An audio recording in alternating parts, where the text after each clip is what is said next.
সকালবেলা বাইরে মুষলধারে বৃষ্টি পড়ছে। হারানো মিনতি ঘরে বসে কথা বলছে। জানো, এই বৃষ্টি যেন আমার বুকের ভেতরকার কান্না হয়ে নেমে আসছে গো। সবাই বলে সংসারে সন্তান না থাকলে সুখ আসে না, কিন্তু কিন্তু আমার কি দোষ ছিল বলো? আমার তো সন্তান, সুখ, টাকা পয়সা কিছুই নেই, বলো। এতে তোমার কোনো দোষ নেই গিন্নি, সবটাই ওই বিধাতার ইচ্ছে। তুমিই তো আমার সংসারের আনন্দ, আমার শান্তি। আমাদের সন্তানের টাকা পয়সা না থাকুক, আমরা একে অপরের জন্য তো আছি, এই কি যথেষ্ট নয়? মনের এই হাহাকার কি এসব নীতিবাক্য বুঝে গো? এই দেখো না, মুষলধারে বৃষ্টি পড়ছে। এই বৃষ্টি না থামলে আমাদের পেটে কোনো ভাতও যাবে না। এইটাকে কি জীবন বলে? বিধাতার উপর ভরসা রাখো গো গিন্নি, তিনি ঠিক কিছু না কিছু ব্যবস্থা করবেন। আর ভরসা তুমি যতই বোঝাও গো, আমার বুকের ভেতরের এই হাহাকার কে শুনবে বলো? যখন দেখি টুম্পাকে নিয়ে সরলা গর্ব করে, আমার আমার বুকটা ফেটে যায় জানো। তুমি কি টুম্পাকে নিয়ে হিংসা করছো মিনতি? না গো না, এটা আমি কখনোই করতে পারবো না। সরলা যতই টুম্পাকে আমার কাছে আসতে না দিক, কিন্তু কিন্তু আমি তো জানি মেয়েটা মেয়েটা তার মাসিকে কত ভালোবাসে। ওর ওর ওই মুখখানা দেখলে না পরাণটা আমার জড়িয়ে যায় গো। তা যা বলেছ। আচ্ছা গিন্নি, ঘরে কি খাওয়ার মতো কিছু আছে? না গো, ঘরে কিচ্ছুটি নেই। সেই জন্যেই তো এতক্ষণ ধরে ভাগ্যকে দোষ দিলাম। ঠিক আছে, আমি দেখছি কি করা যায়। বৃষ্টিটা একটু কমে আসুক। হ্যাঁ গো, তাই করো। সকাল, বাইরে বৃষ্টি তখনও পড়ছে। সরলা নিজের ঘরের বারান্দায় দাঁড়িয়ে মিনতির সাথে কথা বলছে। কি রে দিদি, রান্না বান্না কিছু করলি নাকি বাসি মুখে বারান্দায় বসে আছিস? আর বলিস না রে, যে বৃষ্টি নেমেছে রান্না করি কিভাবে রে? সে কি রে, এখনো রান্না হয়নি? তাহলে খাবি কখন? তোর তো আবার ছেলেপুলে নেই, তাই তেমন ঝামেলাও নেই। দেখ না, আমার মেয়েটা ঘুম থেকে উঠেই খাওয়ার জন্য বায়না ধরেছে। হ্যাঁ রে, আমার কপাল তো আর তোর মতো নয়। হ্যাঁ রে দিদি, হারান দাদা কি আজকে মাছ ধরতে গিয়েছিল? একটা বড় দেখে মাছ নিতাম রে। ঘরে মাছ নেই, টুম্পা আর ওর বাবা আর শুধু ভাত খেতে পারে না। না রে সরলা, সকাল থেকে এত বৃষ্টি পড়ছে তাই আর তোর দাদাকে মাছ ধরতে যেতে দিইনি। তোর যত আদিক্ষেতা, এইটুকু বৃষ্টিতে ভিজলে কি এমন হবে? এখন মেয়েটাকে কি দিয়ে ভাত দিই বলতো? তা ঠাকুরপোকে হাটে পাঠিয়ে দে না, হাটে নিশ্চয়ই অনেক বড় মাছ উঠেছে। এরপর ঘরের ভেতরে চলে যায় মিনতি। সরলার পাশেই কানাই বসেছিল। গিন্নি, তুমি আমার বৌদিকে এভাবে বলতে গেলে কেন? বৌদি মনে হয় রাগ করেছে। আমি কি এমন বলেছি যে মহারানীর রাগ হলো? এভাবে খোঁচা মেরে কথা না বললেই পারতে। বাদ দাও তো এসব, বৌদির জন্য খুব দরদ, তাই না? এখানে দরদের কি পেলে? এই সব কথা না বলে বাজারে যাও, তোমার আর তোমার মেয়ের তো আবার মাছ ছাড়া গলা দিয়ে ভাত নামবে না। ঠিক আছে, যাচ্ছি। কানাই উঠে বাজারে চলে যায়। সরলাও ঘরে যায়। সকাল, বাইরে বৃষ্টি কিছুটা কমেছে। টুম্পা ঘরের ভেতরে মায়ের সাথে বসে মাছ ভাত খাওয়ার বায়না করছে। পাশেই শিবানী বসে আছে। বাইরে এখনো বৃষ্টি পড়ছে, আর থেকে থেকে আকাশে বাজ পড়া শব্দ হচ্ছে। ও টুম্পা, তাড়াতাড়ি ভাত কটা খেয়ে নে দেখি, আমাদের রাজ্যের কাজ পড়ে আছে। আমি এসব দিয়ে ভাত খাবো না মা। তুমি যে বলেছিলে বাবা সকালে বড় মাছ এনে দেবে, তাহলে এখন আলু সিদ্ধ ভাত কেন? এসব আমি খাবো না মা। এই ঝড় জলের মধ্যে তোর বাবা কি করে বাজারে যাবে বলতো মা? কিন্তু মা, আমার যে আলু সিদ্ধ ভাত খেতে একদম ভালো লাগে না। দূর থেকে শিবানী বলে ওঠে, বলি ও ছোট বৌমা, তুমি বরং দিদি ভাইকে একখানা ডিম ভেজে দাও। ডিম ভাজা আর আলু সেদ্ধ ভাত খেতে দারুণ মজা, তাই না দিদি ভাই? হ্যাঁ গো ঠাম্মি, তুমি ঠিক বলেছো। মা, আপনারও যেমন আক্কেল, দিলেন তো মেয়েটার মাথায় একখানা বায়না ঢুকিয়ে। এখন এই ঝড় জলের মধ্যে আমি রান্নাঘরে কি করে যাব? একটু ডিম ভেজে দিলে কি হয় মা? যা দিয়েছি তাই দিয়েই খেয়ে ওর টুম্পা। বেশি বায়না করলে কিন্তু ভালো হবে না, বলে দিচ্ছি। তুমি একটুও ভালো না। তুমি আমায় ভালোই বাসো না। আমার বড় মা আমাকে কত ভালোবাসে। তাহলে যা না তোর ওই বড় মার কাছে, আমারে জ্বালাচ্ছিস কেন? মেয়েটাকে এভাবে অবহেলা করো না বৌমা। শেষে দেখবে তোমার ওই দিদি টুম্পাকে নিজের করে নিয়েছে। বললেই হলো, সবকিছু এত সহজ নাকি? আসুক না নিতে, আমিও জানি কিভাবে শায়েস্তা করতে হয়। আরে নিজেরই তো বড় দিদি, তা সামনে এলে কি আর বলবে তখন? নিজের জিনিস কিভাবে সামলে রাখতে হয় সে আমার ভালোই জানা আছে। সকাল 10টা। কানাই বৃষ্টির মধ্যেই বাড়ি থেকে বেরিয়ে পড়ে। তার এক হাতে বাজারের থলে আর অন্য হাতে ছাতা। সে কাঁচা রাস্তায় দাঁড়িয়ে জগাইয়ের সাথে কথা বলছে। কোথাও একটু শান্তি নেই গো, না ঘরে না বাইরে। এই ঝড় জলের মধ্যেও বেরিয়ে পড়তে হলো। একবেলা নাকি মাছ ছাড়া ভাত খাওয়া যাবে না। বলি এত জমিদারির ভাব করলে কি করে হবে? আরে কানাই যে, তাই মুষলধারে বৃষ্টিতে বিড়বিড় করতে করতে কোথায় চললি রে? কই আর যাবো গো জগাই দাদা, ঘরে এক ফোঁটাও তরকারি নেই। তরকারি তো তরকারি, আসল কথা হচ্ছে মাছ নেই। মেয়েটা সকাল থেকে মাছ খাবে বলে বায়না করছে। গিন্নিও মেয়ের যন্ত্রণায় রাগ করে বসে আছে। তাই এক প্রকার বাধ্য হয়েই বাজারে যাচ্ছি। এই হলো সংসারের জ্বালা, বুঝলি কানাই? এই দেখ আমাকে, বিয়ে করিনি, বউ বাচ্চার জ্বালাতন নেই, বিন্দাস জীবন কেটে যাচ্ছে। এটা কোনো জীবন হলো গো দাদা? বউ বাচ্চার এসব জ্বালাতনও যে অনেক সুখের লাগে গো। হয়েছে হয়েছে, বুঝেছি কত সুখে আছিস। আরে কানাই, হারানকে আজ মাছ ধরতে দেখলাম না। শরীর টরীর খারাপ করলো নাকি? শরীর খারাপ হলে তো শুনতে পেতাম, এই বৃষ্টির জন্য হয়তো যায়নি। কিন্তু সকালবেলা মুখটা কেমন যেন শুকনো দেখলাম। কিছু একটা হয়েছে বোধহয়। কানাই, তোর ভাই হারানটা অনেক কষ্ট করে, তবু সংসারটা ঠিকভাবে কেন যেন চলছে না। তার মধ্যে ওদের ঘরে একটা সন্তানও এলো না। মন ভালো আর কি করে থাকে বল?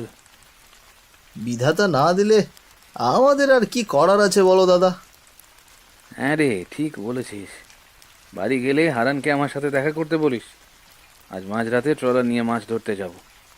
যদি হারান আমাদের সাথে যায় তবে কটা টাকা হাতে আসবে। ঠিক আছে গো জগাই দাদা, আমি সে বাড়ি গিয়ে দাদাকে বলবো খন। যা হোক, শোন, বাজারে মাছ এখন বেশ চড়া দামে বিক্রি হচ্ছে, দেখে শুনে কিনিস। আমি আসি রে কানাই। এখন সব জিনিসেরই যা দাম, আমাদের মতো গরিবের যে কি হবে। তোর এমন হাল হলে আমাদের কি হবে রে কানাই? তুই তো দিব্যি ব্যবসা করে ভালোই চলছিস, আর আমরা জেলে মানুষ। দাদা, ইনকাম যেমন খরচও তেমন গো। তা যা বলেছিস। আচ্ছা আমি আসি রে, অনেক কাজ পড়ে আছে। হ্যাঁ, আমিও বাজারে যাই, বৃষ্টিটাও কমে এসেছে, এখন একটু শান্তিতে বাজারটা করি। এই বলে দুজনে দুই দিকে হেঁটে চলে যায়। সকাল 11টা, বাইরে বৃষ্টি নেই। মিনতি সরলার ঘরের দুয়ারে দাঁড়িয়ে সরলার সাথে কথা বলছে। পাশেই শিবানী দাঁড়িয়ে রয়েছে। সরলা, ও সরলা, ঘরে আছিস? কে? ও দিদি তুই? হ্যাঁ বল, কি বলবি? কেন রে সরলা, কিছু না বললে বুঝি আমি তোর ঘরে আসতে পারবো না? তা পারবি না কেন? আমি কি সে কথা বলেছি? আসলে মেয়েটা সেদ্ধ ভাত খাবে না বলে কাঁদছিল তো, তাই আমার খুব খারাপ লাগলো জানিস। তখনই আসতে চাইলাম, কিন্তু এত জোরে বৃষ্টি পড়ছিল তাই আর আসতে পারিনি। তুই এটাও শুনতে পেয়েছিস দিদি? এই তো এ ঘর আর ও ঘর, মাঝখানে তো শুধু একটা বেড়া দেওয়া, তা না শুনতে পাওয়ার কি আছে রে সরলা? না এমনি, টুম্পা তো খেতে বসলে মেয়ের রোজই বায়না শুরু হয়। তা শোন না, এই বলছিলাম কি, এইখানে এক টুকরো মাছ আছে, টুম্পাকে খেতে দে না, রাতে রান্না করা মাছ। ভাবলাম মেয়েটা কাঁদছে, দিয়ে আসি। কিন্তু দিদি, টুম্পার তো খাওয়া শেষ, ও তুই নিয়ে যা, দাদাকে খেতে দে। আসলে আমাদের ঘরে সকালে আজ কিছু রান্না হয়নি রে, তাই মাছটা শুধু শুধু নষ্ট হয়ে যাবে, তার থেকে মেয়েটা খাক। দিদি তুই বুঝতে পারছিস না, আমরা তো টুম্পাকে বাসি তরকারি খেতে দিই না। ও, তা মাছখানা ফেরত নিয়ে যাওয়ার কি হলো শুনি? বলি, এই ঘরে যে একজন শাশুড়িও আছে তোমার, সেটা কি তুই ভুলে গেলি বউ? ভুলবো কেন মা, সরলা বলল নিয়ে যেতে, তাই। আপনারও যেমন কথা মা, ওরা কি কখনো আপনার খোঁজ রেখেছে যে এখন রাখবে? কি আর বলবো, সবই আমার এই পোড়া কপালের দোষ। তা না হলে কি আমার বড় ছেলে আমাকে এভাবে দূরে দূরে রাখতো? আপনি তো আমাদের বিষয়টা ভালো করে জানেন মা, আপনার ছেলের তেমন আয় রোজগার নেই, নুন আনতে পান্তা ফুরোয়। আচ্ছা হয়েছে হয়েছে, থাক, আর বলতে হবে না। আমার ছেলে যা রোজগার করে সবই তো তুই বসে বসে খেয়ে নিস। একটা ছেলে পুলে থাকলে তাও বুঝতাম। শিবানীর কথা শোনা মাত্রই মিনতির চোখে জল চলে আসে। সে দ্রুত পায়ে হেঁটে নিজের ঘরে চলে যায়।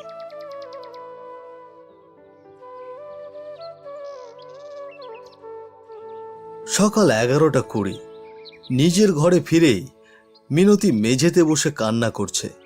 ঠিক তখনই হারান ঘরে ঢোকে।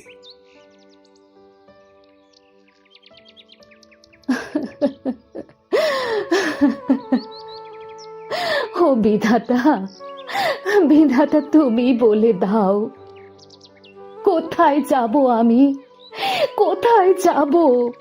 আমার আমার কোন দোষে এই দুনিয়ায় আমার কপালে কিছুই জুটল না?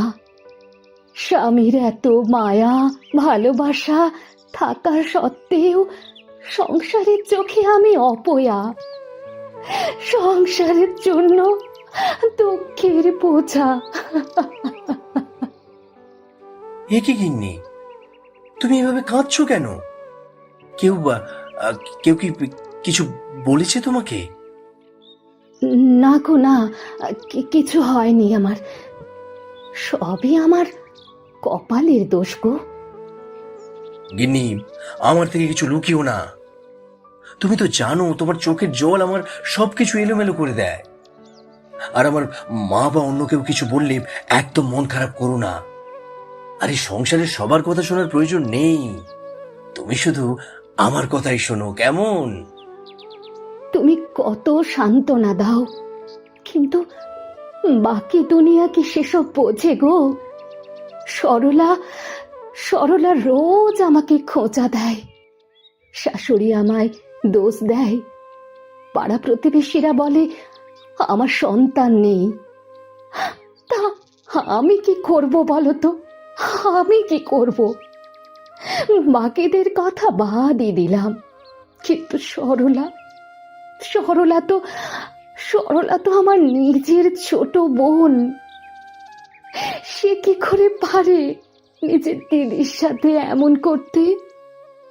তুমি যদি দুর্বল হয়ে পড়ো, তবে আমার দাঁড়াবার শক্তি কি হবে বলো? সন্তান না থাকলে কি হয়েছে? তুমি আমার সংসারের পূর্ণতা, আমার বেঁচে থাকার কারণ। আমরা দুজন দুজনের জন্য থাকলেও হবে, আর কাউকে লাগবে না আমাদের। তুমি এভাবে বলো বলেই হয়তো এখনো টিকে আছি গো, কিন্তু এই বৃষ্টির দিনে বুকটা আরো ভারী হয়ে আসে জানো। মনে হয় সব দুঃখ ঢেউ হয়ে আমার গায়ে লাগছে। তুমি এমন করলে আমি যে কাজে গিয়েও শান্তি পাবো না গো। হ্যাঁ গো, আজ কি আবার ওই জগাইদার ট্রলারে যাবে নাকি? হ্যাঁ গো, কানাইয়ের কাছে খবর পাঠিয়ে দিয়েছে, যেতে হবে। হে শোনো না, তুমি ট্রলারে গেলে আমার বুকটা যে আরো ভারী হয়ে আসে গো। সেখানে না গেলে হয় না?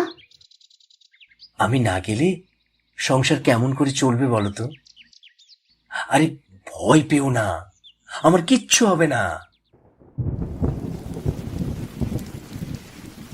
দুপুর 12টা। কানাই ভিজে কাপড়ে, এক হাতে ছাতা, অন্য হাতে বাজারের ভরা থলে নিয়ে বাজার থেকে ফিরে আসে। হায় হায় হায়, বাজার সদাইয়ের কি চড়া দাম রে বাবা! একটা মাছ আনতে গিয়ে যেন অর্ধেক খাজনা দিয়ে এলাম। টুম্পা দৌড়ে এসে বলে, ও বাবা বাবা, কি এনেছো বলো তো? আমার জন্য বড় মাছ এনেছো তো? কানাই থলে থেকে মাছ বের করে, তারপর বলে, এই যে দেখ, তোর জন্য কত বড় একটা কাতলা মাছ এনেছি। এবার খুশি তো? হ্যাঁ গো বাবা, আজ আমি অনেক খুশি। তুমি আমার সেরা বাবা। এ মাছের দাম কত নিল গো? 300 টাকা। 300 টাকা? এই ঝড় বৃষ্টির মধ্যে বাজারে গেলে যে ঠকতে হবে সেটা কি বুঝতে পারোনি? এত দাম দিয়ে মাছ আনার কি দরকার ছিল? আরে গিন্নি, তুমি জানোই তো মেয়ের কান্না আমি সহ্য করতে পারি না। মেয়ের মুখে হাসি ফোটা দিয়েই তো মাছটা আনলাম, আর তুমি তো সকাল থেকেই মুখ ভার করে রেখেছো, তাই ভাবলাম।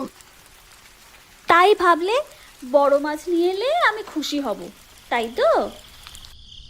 সন্ধ্যাবেলা হারানা জগাই নদীর ঘাটে মাছ ধরতে যাচ্ছে। তাদের এক হাতে জাল, অন্য হাতে টর্চ লাইট। দুজনেই গ্রাম্য রাস্তা দিয়ে হাঁটছে। বুঝলি হারান, এই বৃষ্টির দিনেই কিন্তু মাছ সবচেয়ে বেশি ওঠে। আজকে রাতে ভাগ্য ভালো হলে বড় বড় রুই কাতলা উঠবে। আমার আজ তো আরো বড় রে, আমি তো ইলিশের আশায় বুক বেঁধেছি। আরে জগাই, আজ যদি অনেক ইলিশ ওঠে, আমার একখানা ইলিশ দিবি? ইলিশ কি করবি রে? ওই গিন্নি সেদিন হাসতে হাসতে ইলিশের গল্প করছিল। ছোটবেলায় নাকি ওর বাবা অনেক ইলিশ ধরে আনতো। আমার বউটা অনেক লক্ষ্মী রে, মুখে না বললেও বুঝি ওর ইলিশ খেতে ইচ্ছে করেছে। তোর বউটা আসলেই খুব ভালো মেয়ে রে, সব সময় হাসি মুখে সংসার সামলায়, কিন্তু বুঝি ভিতরে ভিতরে ভীষণ কষ্ট পায় মেয়েটা। কি করব বল, বিধাতা না দিলে কিছুই করার নেই। আমি বুঝি সন্তানের অভাবটা ওকে বড্ড কষ্ট দেয়। এটাই তো জীবন রে হারান, কারো সব কিছু জোটে না, আর কারো সব কিছু জুটলেও মন ভরে না। তবে আজ যদি ইলিশ মাছ পেয়ে যাই, কাল সকালে সেটা বাড়িতে নিয়ে যাস। মাছটা দেখলে মিনতি বৌদির মনটা হালকা হয়ে যাবে। তোকে আর কি বলবো, নিজের পরিবারের কথা বলতেও খারাপ লাগে। আমার মাও মিনতির সাথে খুব খারাপ আচরণ করে, আর সরলা, ওর কথা আর কি বলবো।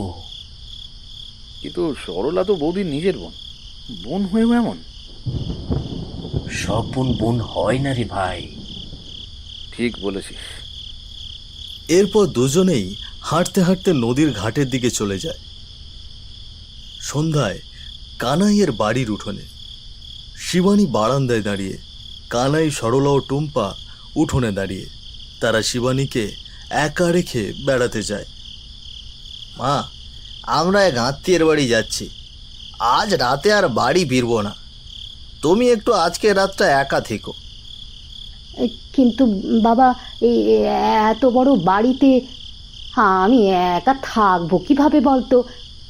আর তাছাড়া আমার শরীরটাও না আজকে ভালো না। এদিকে হারানটাও বাড়িতে নেই। তাই বলে কি আমরা কোথাও যাব না মা?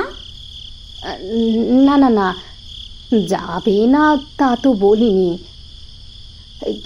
কিন্তু আমি, তোমরা গেলে যে আমাকে একা থাকতে হবে। এই একটা রাতের ব্যাপার মা, একটু কষ্ট করো, আমরা চলে আসবো। তোমার মায়ের কথা ভাবতে ভাবতে আমার সমস্ত শখ আহ্লাদ গেল। কই, তার তো আরো এক ছেলে আর ছেলের বউ আছে। কই, তারা তো একবারও তোমার মায়ের ব্যাপারে ভাবলো না। না না না, তোমরা যাও বৌমা, যাও। আমার ভুল হয়ে গেছে বৌমা, আমার ভুল হয়ে গেছে। তোমরা যাও। ঠিক আছে রে বাবা, যা তোরা ঘুরে আয়। এই বুড়ো মায়ের জন্য তোরা কেন কষ্ট করবি? মা, ঘরের দরজা লাগিয়ে দিও না, আবার কোনো সমস্যা হলে খুলতে পারবে না, খোলা রেখো। ঠিক আছে রে বাবা, ঠিক আছে, আমাকে নিয়ে আর ভাবিস না। যা তোরা, যা, তোদের দেরি হয়ে যাচ্ছে। কানাই, সরলা ও টুম্পা উঠোন পার হয়ে বাড়ি থেকে বেরিয়ে যায়। শিবানী বারান্দায় বসে দূরে তাদের দিকে তাকিয়ে থাকে। রাতের বেলা শিবানীর বিছানায় শিবানী শুয়ে আছে। হঠাৎ করে শিবানী অসুস্থ হয়ে যায়। শিবানী শুয়ে আছে, হঠাৎ সে কাঁপতে শুরু করে। একটু পরেই জ্বরে শরীর পুড়ে যায়। হ্যাঁ, আর এখন কি হবে? আজ বুঝি এই একলা ঘরে আমি মরে পচে বসে থাকবো। ওরে ওরে শিবানী, কি করলি ছেলেদের জন্ম দিয়ে? কি করলি তাদের পেলে পুষে বড় করে? বিয়ের পর যে তারা পর হয়ে গেল রে, বিয়ের পর যে তারা পর হয়ে গেল। আর আর কিছুই ভালো লাগছে না। ও বিধাতা, বিধাতা, হে কি রেখেছিলে আমার কপালে? কিছুক্ষণ পর শিবানী নিস্তেজ হয়ে যায়। একটু পরে মিনতি আসে শিবানীকে দেখতে। মা, ও মা, ও মা, কি হয়েছে আপনার?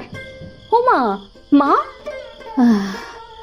জ্বরে জ্বরে আমার শরীর পুড়ে যাচ্ছে রে। বুকটা বুকটা কেমন ব্যথা করছে। আমি আমি মনে হয় আর বাঁচবো না রে মিনতি। না না না, এভাবে বলবেন না মা, একদম এভাবে বলবেন না। আপনি একটু পরেই সুস্থ হয়ে যাবেন। কিন্তু কানাই আর সরলা কোথায় গিয়েছে? আজ কি তারা বাড়ি ফিরবে না? ওরা কোনো এক আত্মীয়ের বাড়িতে বেড়াতে গেছে। আজ রাতে আর ফিরবে না। কিন্তু কিন্তু তুমি এখন কি মনে করে এলে? আসলে ঘরে একা একা ভালো লাগছিল না, তাই ভাবলাম টুম্পার সাথে খানিকক্ষণ কথা বলে আসি, মনটা ভালো লাগবে। কিন্তু এসে দেখি আপনার এই অবস্থা। আমাকে একটু জল দেবে বৌমা? হ্যাঁ হ্যাঁ মা, এক্ষুনি দিচ্ছি। আপনি কোনো চিন্তা করবেন না, আমি আপনার মাথায় জলপট্টি দিয়ে দিচ্ছি। দেখবেন একটু পরেই জ্বর নেমে গেছে। তোমাকে তোমাকে এত দূর দূর করি, কটু কথা বলি, কিন্তু কিন্তু তুমি আমার প্রয়োজনে কাছে আসলে মা। আহ! আমি ওসবে কিছু মনে করি না মা, আমার ভাগ্যে যা আছে তাই হবে। এবার আপনি চুপটি করে থাকুন দেখি, আমাকে জলপট্টিটা দিতে দিন। পরদিন সকালে কানাই, সরলা ও টুম্পা সবাই বাড়ি ফিরে আসে। মিনতি বারান্দায় বসে শিবানীকে খাইয়ে দিচ্ছে। টুম্পা দৌড়ে মিনতির কাছে গিয়ে মিনতিকে জড়িয়ে ধরে। মিনতির হাতে খাবারের থালা। ও মাসি, আমি কতদিন তোমাকে দেখিনি। ওরে আমার সোনামণি, কেমন আছো তুমি? আমি তো অনেক ভালো আছি, কিন্তু মাসি, ঠাম্মির কি হয়েছে? আসলে তোমার ঠাম্মি হঠাৎ করে কালকে রাতের বেলা অসুস্থ হয়ে যায়। প্রচণ্ড জ্বরে অজ্ঞান হয়ে গিয়েছিল। সে কি বলছো বৌদি? তারপর কি হলো? মা একা এই বাড়িতে কিভাবে কি করলো? এই জন্যই বলেছিলাম সরলা থাক, যেতে হবে না, কিন্তু না, তার যাওয়া লাগবেই। আর কি হবে, কোত্থেকে যেন বড় বৌমা ছুটে এলো। এরপর সারা রাত জেগে আমার সেবা করে, আবার সকালে আমার জন্য রান্না করে খাওয়ায়, দুপুরে স্নান করিয়ে এই এই এখন আবার খাওয়াতে বসেছে। এমন সময় হারান আসে। তোমাকে যে কি বলবো বৌদি, আমি কিছুই বুঝতে পারছি না গো। কেন কিছু বলবে ঠাকুরপো? উনি বুঝি আমার কেউ নন, তোমার একারই মা? না মানে আমি সেটা বলিনি। মা, এবার আপনি থাকুন, আমি যাই। সরলা, তুই মাকে দেখ। ও মাসি, চলো, আমিও যাব তোমার সঙ্গে। না মা, তুমি এই মাত্র এক জায়গা থেকে আসলে, আবার আমার ঘরে গেলে মা বকা দেবে। তুমি ঘরে যাও, কেমন? ছোট বোন না হয় একটু ভুল করেছে, তাই বলে তুই আমাকে ক্ষমা করবি না দিদি? আরে দূর পাগলি, আমি কি তোর ওপর রেগে আছি নাকি? বোকা মেয়ে কোথাকার। মাগো, এবার থেকে আমরা সকলেই চেষ্টা করব আমাদের ঘরে যেন আর কোনো ভুল বোঝাবুঝি না হয়। হ্যাঁ মা, তুমি একদম ঠিক বলেছ।